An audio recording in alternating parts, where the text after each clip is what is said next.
back to the finals episode of the League of Legends Anonymous LCS podcast. Um, so we're gonna do more than just talk about the games. We're gonna kind of break down the 5v5 format. I had a couple polls made, and I asked some fans questions, and we'll go through what I asked them at the end. So if you're just here for the games, we're gonna go through that first, and then we're gonna go into a little bit more of a breakdown. So in game one, uh, it's a really interesting draft from Team Liquid here. Uh, Impact is on Kennen, which isn't crazy. It's one of the carries that he's played a lot of. McSmithy on Jarvan, Doublift on Sivir, Core JJ on Galio, and then Jensen's on Heimerdinger. Um, Heimerdinger is thought of as a counter to Zoe because you can just shove Zoe in and you can insta turret her bubble if you have one on cooldown. Um, Sven's on Varus, Smoothie's on Tom Kench, Acadian's on Rek'Sai, and Broken Blade's on Vladimir. Um, and this first game was really fun to watch. It was really back and forth. Impact plays well early. He creates a pretty decently sized CS lead on Broken Blade, as well as pressuring a lot of the turret plates. Smithy has an okay early game. He doesn't really do anything crazy. Acadian does fall behind a little bit in terms of CS and pressure in the early game, despite being on the favorable pick in that matchup. Bjergsen doesn't really get any crazy lead in lane just because of the nature of the Heimerdinger pick. Sivir and or Doublift and Core JJ, they're pretty even in lane. Despite Sven and Smoothie being on one of the strongest bot lane combos, like in general, Sven missed a lot of skill shots, a lot of piercing arrows, a lot of ultis. It didn't look super great, but just by the nature of the pick being really strong, it performed well. He had 1 kill and 11 assists. So this game was really back and forth. There's a lot of team fights where it's like TL goes 3 for 2, and then TSM goes 3 for 2, or 4 for 3, and it was just really back and forth. If you're gonna watch a game from this series, this would be the game I pick. TSM does end up winning it. They end up with roughly a 10k gold lead. They have 2 Barons and 4 Dragons, and they just kind of, once they get the second Baron, they just 1-3-1, and then like they just close out the game really clean. There was a point where Doublift is baiting them in mid, and he spell shields. I forget what he was spell shielding. I think it was empowered Vlad Q, and he ends up getting put to sleep. And from there on out, TSM just completely wiped the team fight. This first game from Broken Blade was insane. He goes 11-1-6. He turns the tide on a 2v4 with just really good play. That's really all there is to say. Broken Blade was by far the best player on TSM in this game. Bjergsen does play pretty well. He hits a lot of clutch sleeps, hits a lot of Qs, plays it really well, but he's overshadowed by the fact that Broken Blade just pops the fuck off. It was a really good game if you're going to watch one of the games at the finals. I'd recommend all of them, but if you're only going to watch one, this would probably be the one I recommend. So, TSM curse of always dropping game one is over, I guess. No more dropping game one. In game two, they play Sona Taric on TSM. And apparently, on Team Liquid side, the answer to it was Zyra Ashe, which, I mean, I guess it kind of makes sense in a way, because you have, like, really good kill pressure at level 6. If you can, because you should have a wave lead and an XP lead, because you have more lane pressure early, because the heals aren't enough to keep them around, and you just have better shove and all this stuff. But it just doesn't go that way. It was really weird to see. They got a lot of flame for picking Ashe Zyra. I could see where it's viable because you have so much chain CC, where you can insta blow up the Sona early. Some other cool things, Bjergsen plays Lux into Jensen's Zoe. sorry, and looks really good. You instantly get to EQ for free. EQR a lot is what he did, and just shoves Jensen out of lane because he might not 100 to 0 him, but he burst him enough that he has to reset or he's within kill range. Hecarim is played by Katie, and he plays it really well. Just diving the back line. There's a couple times where, Sven gets blown up, but now CoreJJ and Doublelift have used all their CC, and Acadian just one-shots the backline because Hecarim is so strong. Jensen has a pretty alright game. He goes 2-0-4. He doesn't really die a lot in any of the games, which is a good thing and it's a bad thing because I feel like he's just kind of like playing for KDA a little bit too much, especially in these first two games. He's kind of playing for himself. Xmithie, pretty non-existent this game. Impact doesn't create as big of a lead on the Irelia. I think Impact gets first blood on TSM this game and gets gifted first blood. Broken Blade plays the Irelia, looks really, really good. A couple rough plays from Broken Blade. This wasn't as hot as his game one, but he still played well. I don't really have any issues with how he played at all. TL does spiral with a couple early dragons, and they create a lot of Baron pressure off of it. Because Sonateric, you have a really healthy Baron clear, but you don't have a fast Baron clear. So, I mean, it's like a win-lose, because you don't have like a traditional AD carry that's known for melting dragon, and then you have Lux, and I mean, Irelia doesn't do a crazy amount of damage in comparison to an AD carry with autos. Usually a lot of her damage is in her Q. And then Hecarim is pretty good because of Q, but Bjerg plays like really well. These first two games, it kind of looks like he's cheating because like he just doesn't miss a lot of really important skill shots. And he's playing Zoe Lux, two really skill shot reliant champions. So TSM does win this. Pretty convincing fashion. They don't even get to take a Baron. The comp is really, really broken. And now they force a free ban every single game. So in game 3, we go into, and they kind of change it up a little bit. So the only thing that doesn't change is Acadians on Rek'Sai again. That's pretty much going to be a reoccurring thing, as some people might have assumed. Broken Blade's on Vladimir again, Bjergsen's on LeBlanc, Sven is on Callista, Smoothie's on Galio, Impact's on GP, Xmithie's on Skarner, Jensen's on Syndra, Doublelift has Varus, and CoreJJ has Tahm Kench. And I'm going to preface this by saying CoreJJ is the best Tahm Kench and probably the best Braum player in the world. I feel like I can say that like 100%. He plays the champion so well, and in this game, he's 4, 6, and 11, and you think, oh, he died a good amount. Well, four or five of those deaths were in lane, or like getting dove, and a couple times he's holding on to gray health a little too long, and he doesn't pop it because he's trying to be greedy and get the most out of the gray health.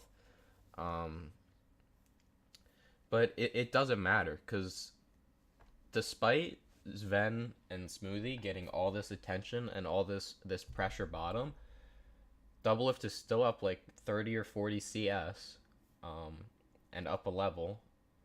Acadian goes off in the early game, and then the nature of Rek'Sai is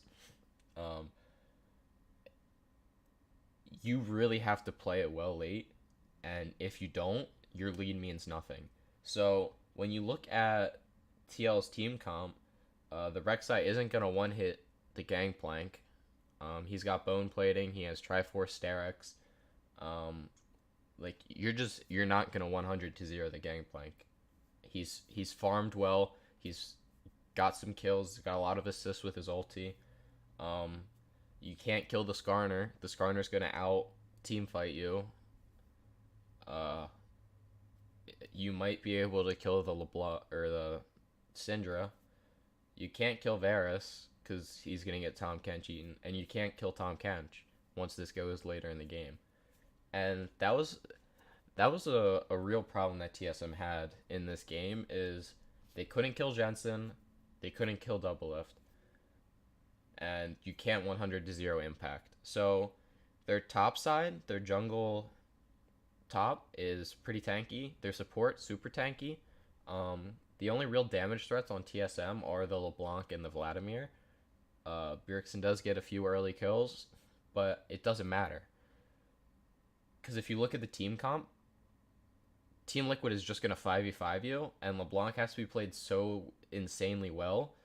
Once Doublelift gets Hex Drinker, the LeBlanc isn't fed enough to 100 to 0 you 3 your Hex Drinker.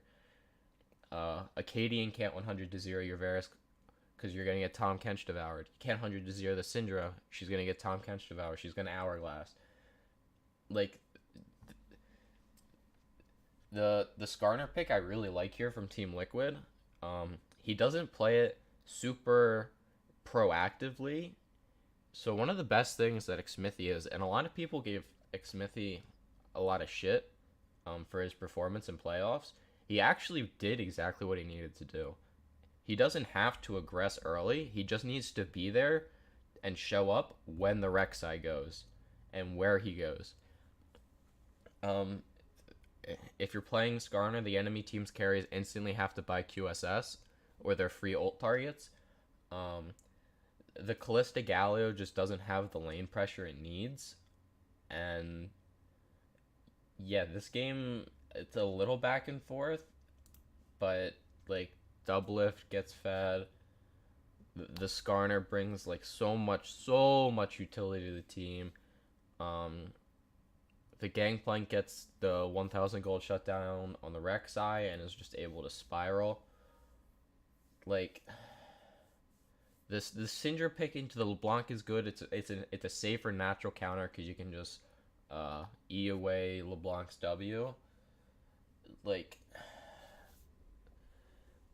I don't hate TSM's draft, but they left up the Tom Kench, and I don't like that. So a lot of people look at this game, well, it's like Impact super hard carried, and I was like, well, Impact was gifted the hard carry. Like, he was gifted all that free gold early. So you're diving onto a Varus Tom Kench, right? Tom Kench Devour buys 3 seconds. Varus ulti. Gangplank ulti. So he's getting free assists because almost every dive they did bottom, they traded. Usually. The Galio just doesn't look super great. He can't really do much. The only person that's really able to dive in from the Galio ult is the Rek'Sai. And there's just not enough, like the 5v5 just isn't there. Broken Blade didn't get spiraling enough. There's a play that he makes at the end of the game where he TPs bottom and he flanks him and he kind of just gets insta-stunned and insta-bursted. When I was watching, I got really like annoyed because he didn't pull, he didn't hourglass, he didn't drop his ulti. He literally just TP'd and died. And it's not like he TP'd right into him. He TP'd on a flank ward, like a pretty deep one at blue buff while their TL's up at tier 2. But like it was a really good stun from Jensen, a lot of chain CC. I don't think it would have made much of a difference because TSM's follow-up would have been pretty I mean, you can Galio ulti in, but then you need the Kalista to get in. You need the Rek'Sai to be able to burst somebody. Maybe if that fight works out, this game goes differently. But TL does pick up game 3. Despite like Core J dying 4 or 5 times super early, he's definitely the reason they won this game. If he's not on Tom Kench, I don't think this game is as free for Team Liquid, despite Impact getting pretty far ahead. So we go into game 4, and we're in draft and ban phase, and TSM bans Gangplank, which is like, alright, fine. Impact doesn't play a super large amount of champions top lane in terms of carries. Fine. But they don't ban Tom Kench. But TSM has first pick. I'm like, alright, well maybe they just pick away the Tom Kench. But I think this was like 200, 300 IQ from TL's coaching staff. So one thing that TSM used a lot in the regular season was like Lissandra Nocturne, just like a lot of global pressure, just like a really good mid lane champion. Lissandra's really strong. Even after all the nerfs, she's still like an A tier mid laner. She offers a lot of CC, a lot of really good team fight. But so TSM instantly picks that first, and then TL just instantly redrafts their bot lane. And it's like, well, I mean, you guys lost to this bot lane combo last game despite killing the support 5 times before 20 minutes. I can't actually remember, but like it was pretty early. Acadian's on Rek'Sai again, a champion that if you don't do anything early, you're useless the whole game. Broken Blade gets a Kale, something he's played a lot, but you're playing into Kennen. Like, that's not the best matchup for you. Smithy's back on the Skarner. Really easy execution from him. He doesn't have to force all this stuff, all this early play like the Rek'Sai does. It doesn't require as much of a, like, not mechanical, but like calculated play. Jensen's on Zillion, so now you have Zillion ulti for your Varus with your Tahm Kench Devour. Like, Sven's on Ezreal, Smoothie's on Braum, but they just hard lose lane. Team Liquid, this game, it's not even close. Team Liquid just annihilates them. Every lane loses. Doublelift pops off. Core JJ plays well. Impact plays well. Smithy plays well. Jensen plays well. Like, I don't know. I don't know what... that really frustrated me because I thought the issue in Game 3 was the Tahm Kench. I talked to a couple people and they were like, well, kind of. I mean, they killed him a bunch, but like the champion's useful even when behind, and it's by far Core JJ's best champion. He offers so much map pressure. Like, he just plays it so well. Sven's on his comfort pick, but it doesn't matter because he got crushed. I don't think TSM's bot lane ever won or ever had like a lead at all in any of the games, but this was one of the games where they just lost it super hard. So game 4, well played. Team Liquid just crushes.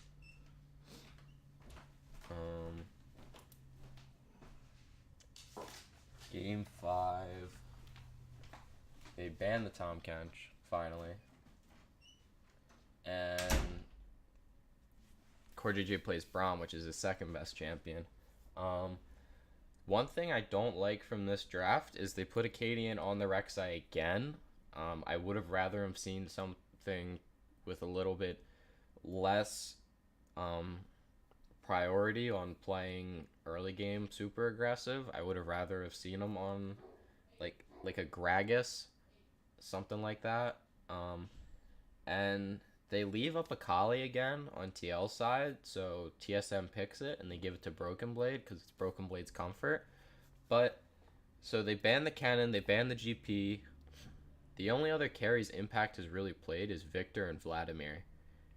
And I would have much rather have seen TSM pick the Vladimir and then force Impact either onto a tank or let him play something farther down his champion ladder. He picks the Vlad. He plays Vlad like shit. This is a matchup that he's opted into. He gets solo killed in lane.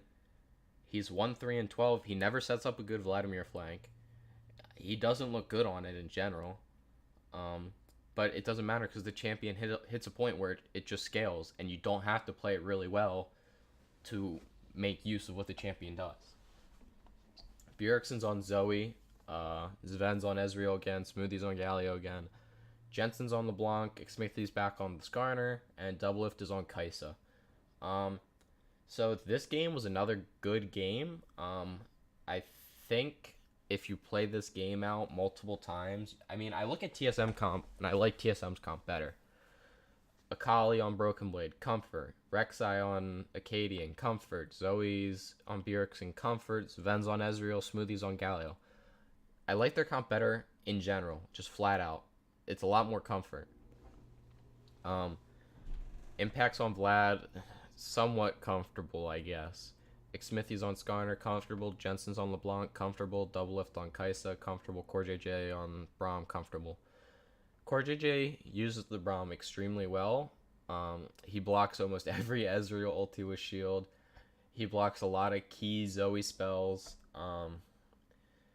He ulties really well in team fights to disrupt the Akali and the Rek'Sai. And this game was, if you ask any TSM fan, TSM wins this game. If Ven doesn't throw. So if you didn't watch, Sven goes in to check Baron solo after Bjergsen and Smoothie is recalled, and he dies for no reason, like flat out no reason.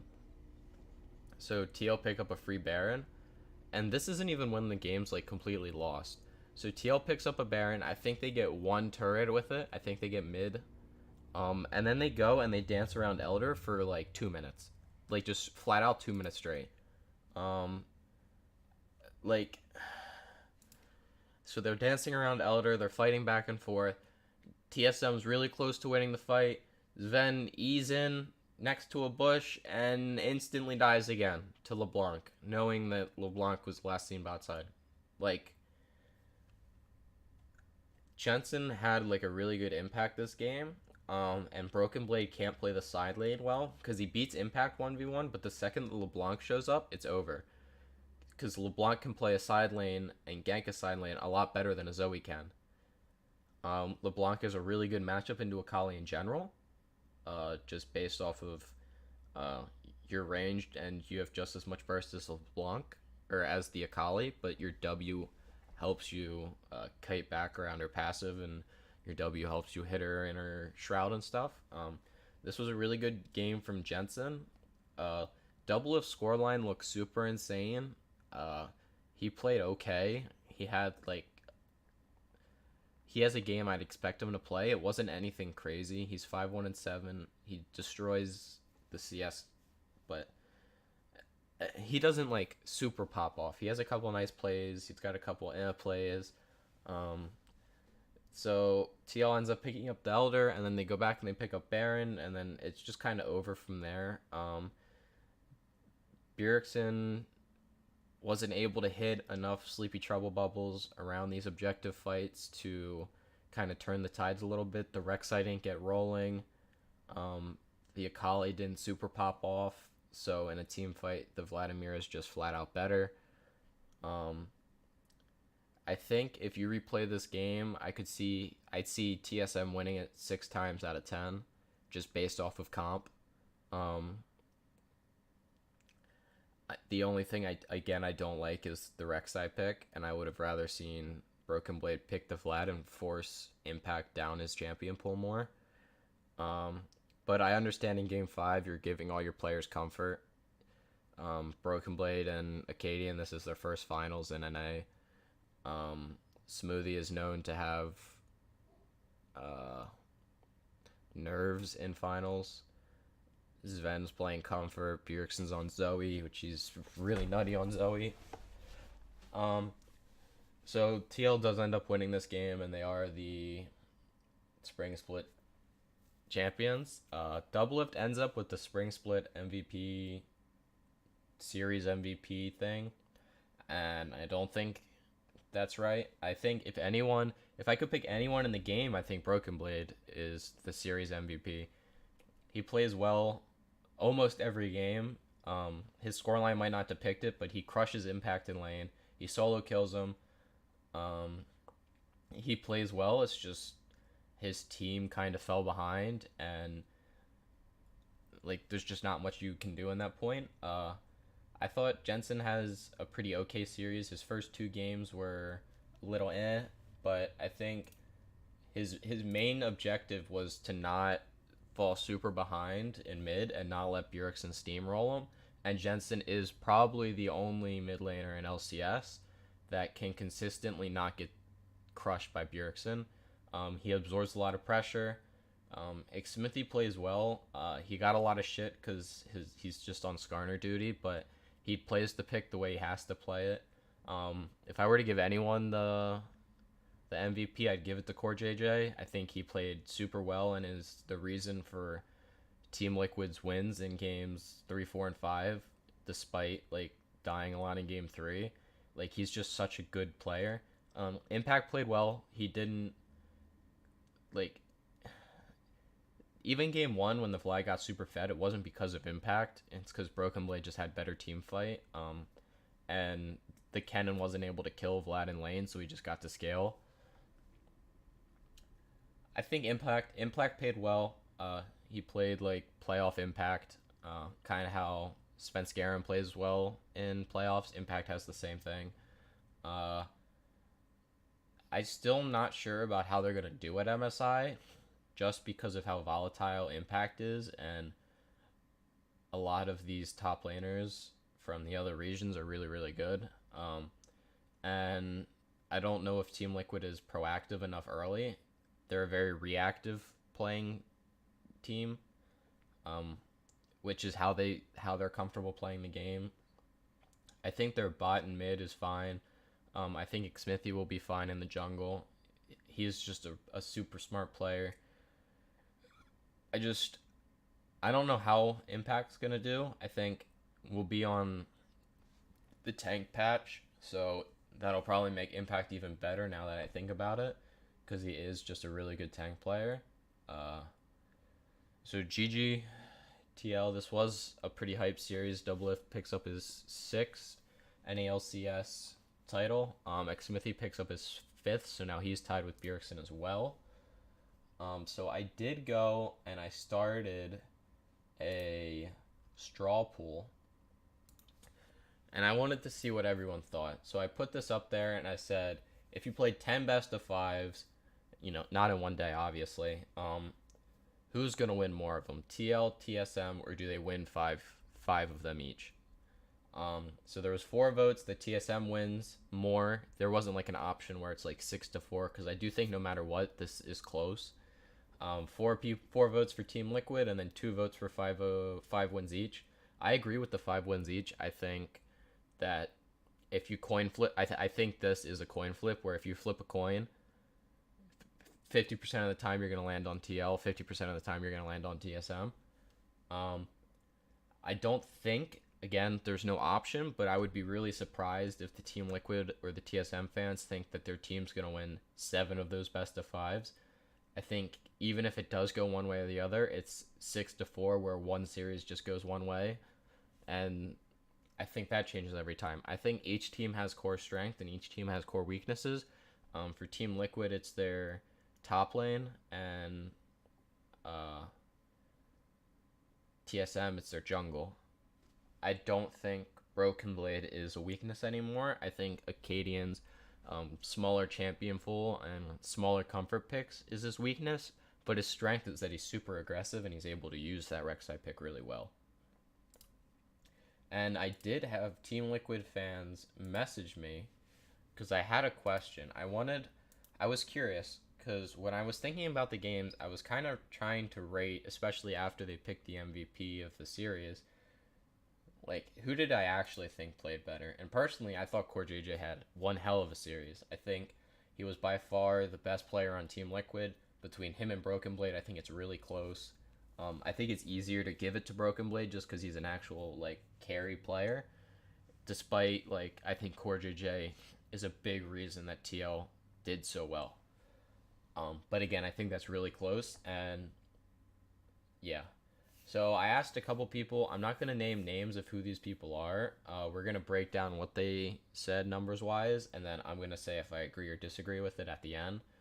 So this guy goes... So he rates... These are all Team Liquid fans, by the way. I didn't ask any TSM fans. I didn't want any TSM fans. But this is what we got. We got Sven with a 7 out of 10. Smoothie with a 7 out of 10. Bjergsen with a 9.5 out of 10, Acadian with an 8.5 out of 10, and Broken Blade with a 9 out of 10. There's about one of these I agree with. I think Broken Blade does have a 9 out of 10 performance, maybe a 9.5 out of 10. He doesn't play perfect every game, but he plays fine. Um, he pops off some games. He creates leads some games. I think he lost lane one time. Um, and I mean, that just kind of happens. I'd give Acadian a 7 or a 7.5. He played well. He exceeded expectations, but he wasn't able to. He's forcing himself onto this early game pick, and there aren't enough games where he gets the early game advantage enough to win his team the game. He had a good Heckram game. He had a good game three. Uh, his first game was kind of eh. His fifth game was pretty non-existent. His fourth game, all his lanes lost, so it's hard to play jungle at that point. But he for his first finals, he played well. He didn't come out with super nerves like he did against Echo Fox and Cloud9 and just completely int the whole first game and second game. Um, but I don't think he played like super well. I think he played like a 7.5 out of 10. Bjergsen I'd give an 8. I don't think he's I don't think he's above Broken Blade at all. He had a pretty average series. He didn't play super well. He didn't lose, like single-handedly lose them any games, but I don't expect Bjergsen to lose them any games. Smoothie, he gives a 7. Smoothie played okay. He didn't play great. I'd probably give him a 6. And Sven I'd give a 6. Actually, I'd give Sven a 5. Sven, Doublelift said it in the post game that it didn't seem like their bot lane was ever trying to lose or trying to win. They were just trying not to lose, and I agree. That's kind of all TSM's bot lane had to do because they played topside really hard between Bjergsen and Broken Blade. But like just the mistakes from game 5, and he didn't really pop off. They got crushed in lane in game 4, despite killing Core JJ a lot in game 3. Sven's behind 40 CS. Like, I don't know. So this guy rates Doublelift a 9 out of 10, Core JJ a 9.5, Jensen an 8.5, Xmithy a 9, and Impact a 7. I agree with more of these. I'd give Doublelift an 8. I'd give Core JJ a 9 or a 9.5. I'd give Jensen. It's hard to say because like the Heimer pick was pretty troll. Like it just didn't work. Maybe if that works, his score is higher. His game 5 was good.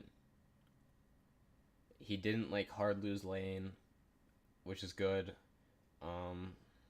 He doesn't like super fall behind, but I don't feel like he really popped off in any game except for game 5. His Zillion game was good. So I'd probably give him an 8 or an 8.5. I'd probably give him an 8.5. But I don't know. I'd say Bjergsen and Jensen had a very similar series. I think Bjergsen was a little bit more consistent. I think Jensen had a higher high in the game 5. Xmithy I'd give an 8.5. I think he played exactly what he had to do. I think he could have done better. I'd probably give him an 8. I think he could have done better, but I think he played what he had to do for TL to win.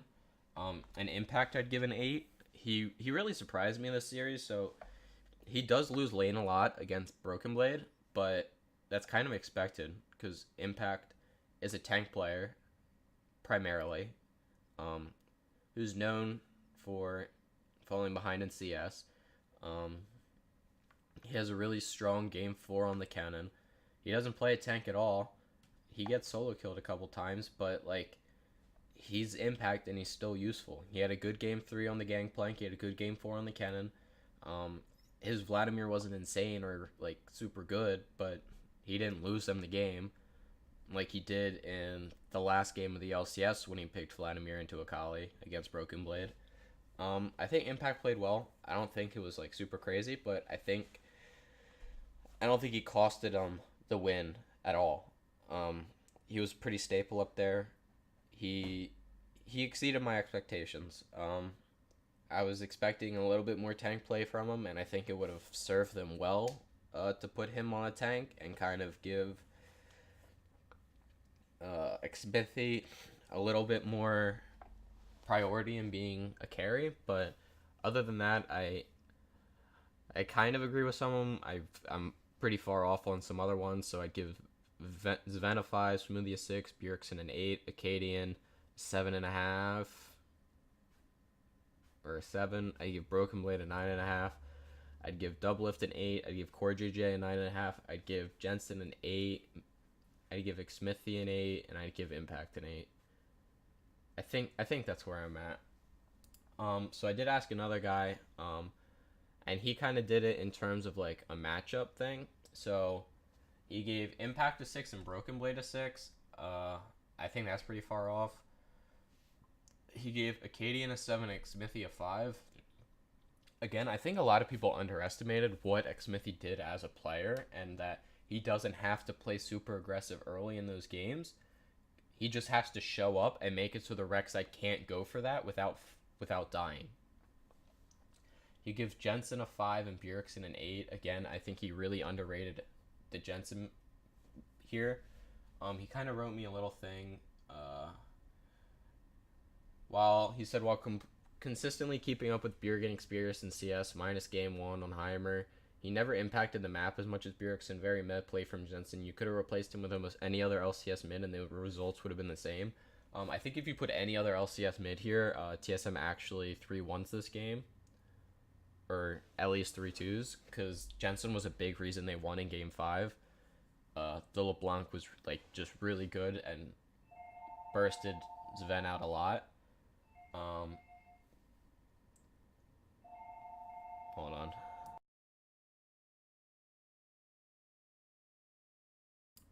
Sorry about that. He gives Doublelift the 7.5, and he gives Zven's a 3.5. Very subpar. Never won lane. Him and Smoothie should have smashed lane with Callista Galio and Tariq Sona. I don't agree with Tariq Sona. You pretty much instantly drop CS in the Tariq Sona lane. And the Sona isn't supposed to CS until he finishes his support item. So the CS difference there really means nothing because he's not the primary CSer. They played the comp well. In the Callista Galio lane, it's almost impossible to win that lane just because of how much pressure the Varus Tahm Kench has. And I think his issue that game was dropping CS hard, but like you don't smash a Tahm Kench Varus. It's the best lane in LCS, in my opinion. And then he gives Core GJ a 9 and Smoothie a 2. Again, I don't think Smoothie played great. I'd give him a 6. But I don't think he's at a 2 performance. I think when you're looking at supports, you have to look at a lot on the rest of the team and what the other support player is on. Core JJ is given a lot more resources to carry Team Liquid as a support player.